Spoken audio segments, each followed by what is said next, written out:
Boom. You see the title, but can you live the truth? How to cheat at fantasy football. I'm doing it, and I'm joined by an expert to show you how to do it. This is Nick Dais. He is 1/4 of the Veterans Minimum Show and the host of the Degenerates Bets podcast. Nailed that, right? Yep. There you go. Absolutely. And he is here with us to teach us how to cheat at fantasy football. Well, you could introduce yourself for the people. How about that? So they might be confused why my actual name isn't appearing, but I go by the Lamb Show. My nickname is the Lamb. It's just a lot easier for everyone. I get my last name misspelled all the time and mispronounced. So Lamb is good. Lamb is a perfect name for me to be called. Veterans Minimum is a sports show that I do with a couple of buddies. We do a podcast. We got a YouTube channel.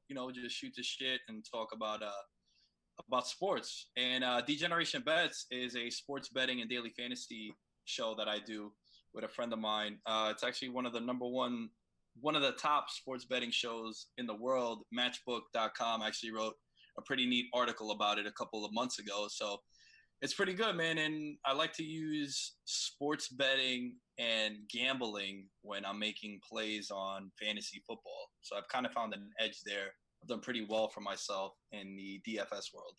Yes, and we will include that matchbook article link at the bottom in the description. I want you to talk more about that because that's what we're talking about. When we say cheating at fantasy football, we are going to use the sharps of Vegas, the smartest betting minds on the planet, to influence our fantasy football decisions. And the best part about this is the majority of the fantasy playing public does not use this information, but it holds tremendous value. And you use it for both season long and DFS, right, Nick?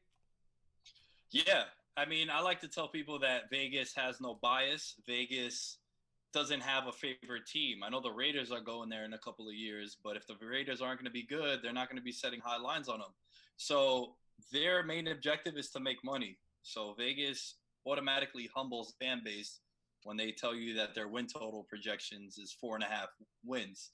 Don't expect them to make the playoffs. So yeah, man, I use for player props. I help find value in players. Like am I reaching for a said player in a draft or whatnot?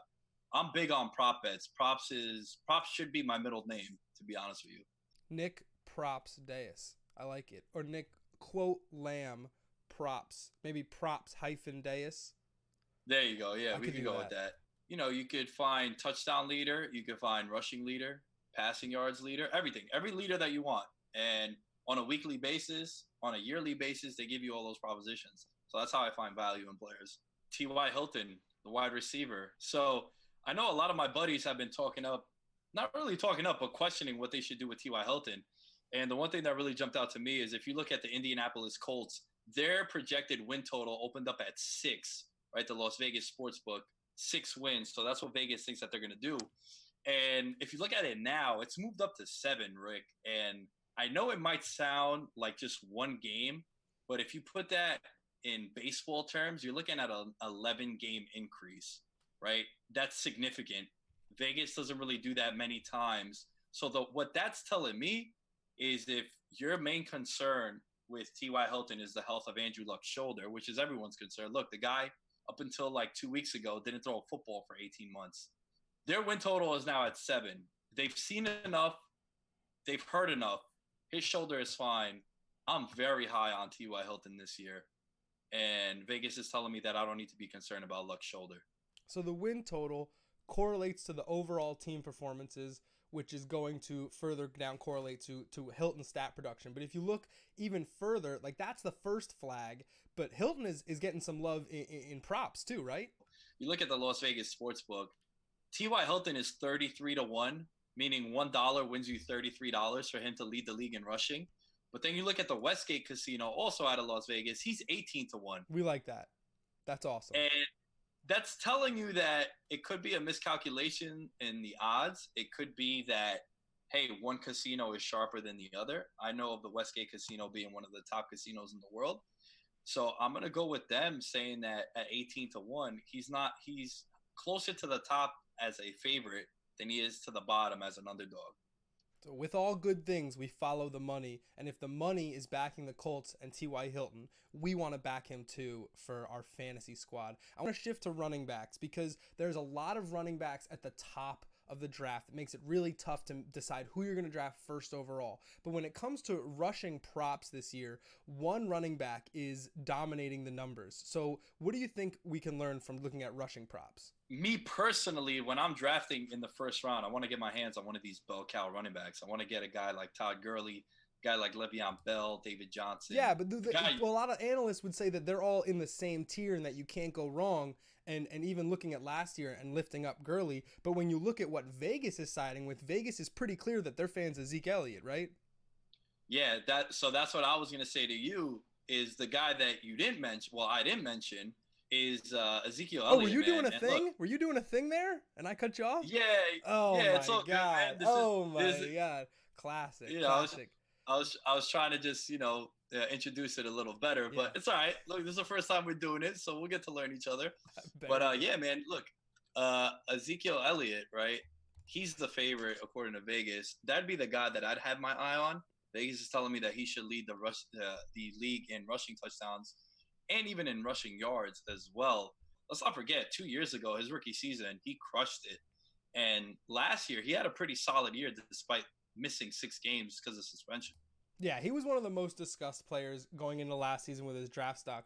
And I think people are getting too hung up on the Cowboys receiver situation. Like, the Cowboys have never had great receivers. They've always been a running team, and they've always depended on their superior O-line to keep their offense moving, and now they have an elite back. So I definitely think that the Vegas lines are telling you that Zeke is in for a monster year. I just think the numbers support Ezekiel Elliott, so when it's close and you're not sure who to take, it's much easier to be confident in your decision when Vegas tells you you're making the right decision. Is that what we're saying?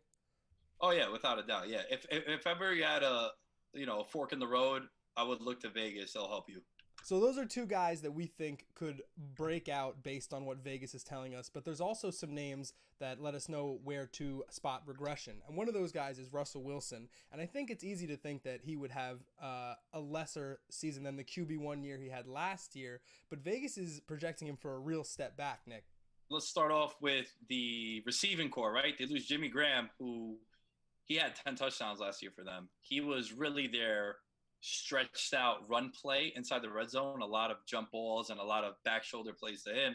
And they also lose Paul Richardson. Look, I'm not the biggest Paul Richardson guy, but he's been on the team for many years now, and he left to Washington. So right now you're looking at this roster, and you have Doug Baldwin, who is tremendous, especially in the slot, coming out of the slot.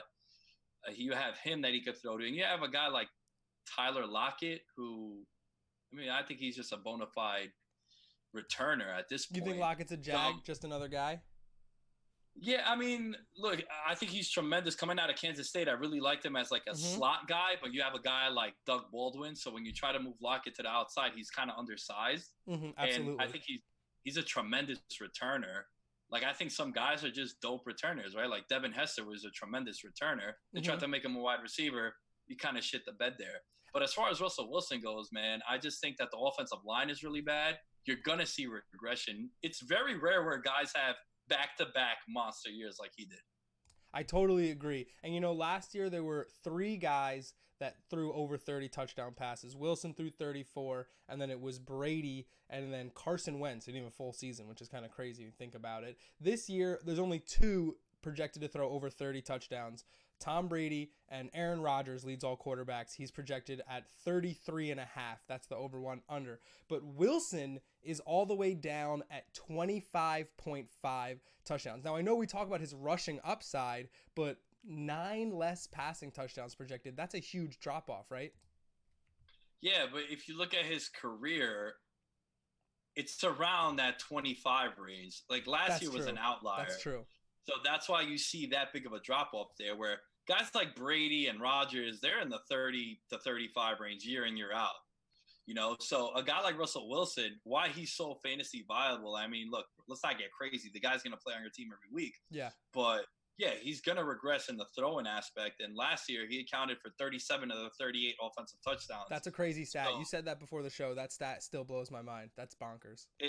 I think it was like an end around to like that scat back that had that crazy. I don't even remember his name, to be honest with you, but it was just like That's how good he was. McKissick was like the guy that scored the one touchdown that Russell Wilson didn't score all last year. Insane. Yeah, it's definitely interesting to look at his numbers and look at what Vegas is projecting and think like, wow, the Seahawks are really going to be one of those teams that takes a step back this year. But Russell Wilson is still being projected as a top 3 fantasy quarterback. Just curious, where do you have him finishing this year? Well, because of his rushing upside, I'd say he's around the top 5. Uh, you know, 4, 5, 6 range. I'd say I'd still take him in that area. Um, it's the rushing upside, dude. You're talking about for every 10 rushing yards, it's 25 passing yards that you're getting as far as fantasy goes. So the rushing upside is huge, huge, especially with Wilson. And they're going to need it. They're going to need it. So Wilson's will be the mass producer, but a low touchdown expectation or a regression of touchdown expectation is something to keep in mind. So in summation, we are going to use Vegas lines, win totals, and player props to influence our draft decisions this year. But Nick, just to cap it off, you're going to use this all season weekly props to help determine your DFS picks too, right? Oh yeah, without a doubt. That's one of my biggest edges, I would say. And that's one of the biggest things that I break down when I do my show every week and we talk about DFS. I think that's where I get my biggest edge between the player propositions that come out week to week. And also, I mean, everybody really uses the game lines and the implied totals, game totals. You want to showcase the games that have high projected game totals, going to be a shootout. You want fantasy goodness from there. But I go into a deeper dive and I like to use the player props. There it is, taking the next level dive. We're going to help you win this season week by week using that next level information that the other people in your league aren't using. Nick, thank you for joining us. You're going to be joining us throughout the season. Really appreciate it. Thank you for joining us. Make sure you like, subscribe. Let us know what you think. Let us know what you think of me, think of Nick. Think about our theories, how to cheat at fantasy football this season, and we'll catch you in the next video.